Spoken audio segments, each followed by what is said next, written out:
ఎవరు చెప్పారు రెప్పపాటులో ఈ జీవితం అయిపోతుందని?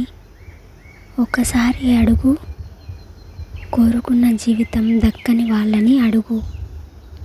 చేతిలో ఉన్నదాన్ని కోల్పోయి మళ్ళీ వెతుక్కుంటున్న వాళ్ళని అడుగు.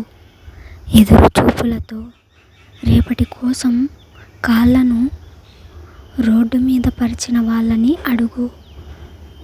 కలల్లోనే నిజాలను చూసుకుంటూ ఉదయాన్నే మళ్ళీ పోరాడటానికి బయలుదేరే వాళ్ళని అడుగు.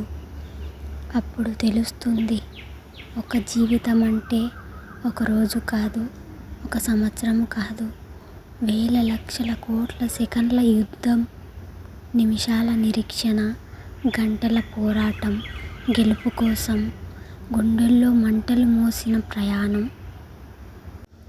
నిద్రలేని రాత్రులు, ఆగని ఆలోచనలు, కంటి కింద పడిన చారలు, కళ్ళల్లో దాచుకున్న నిరాశలు, గమ్యం తెలియని ప్రయాణాలు, అర్థం కాని మలుపులు, ఆగిపోవాలని అనిపించిన క్షణాలు అన్నీ ఉంటాయి.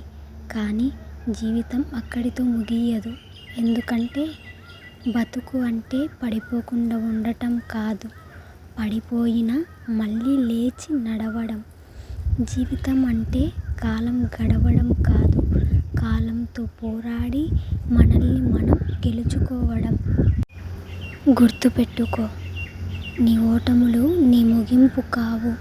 నీ నిరీక్షణ నీ బలహీనత కాదు, నీ బాధ నీ ప్రయాణానికి ధర.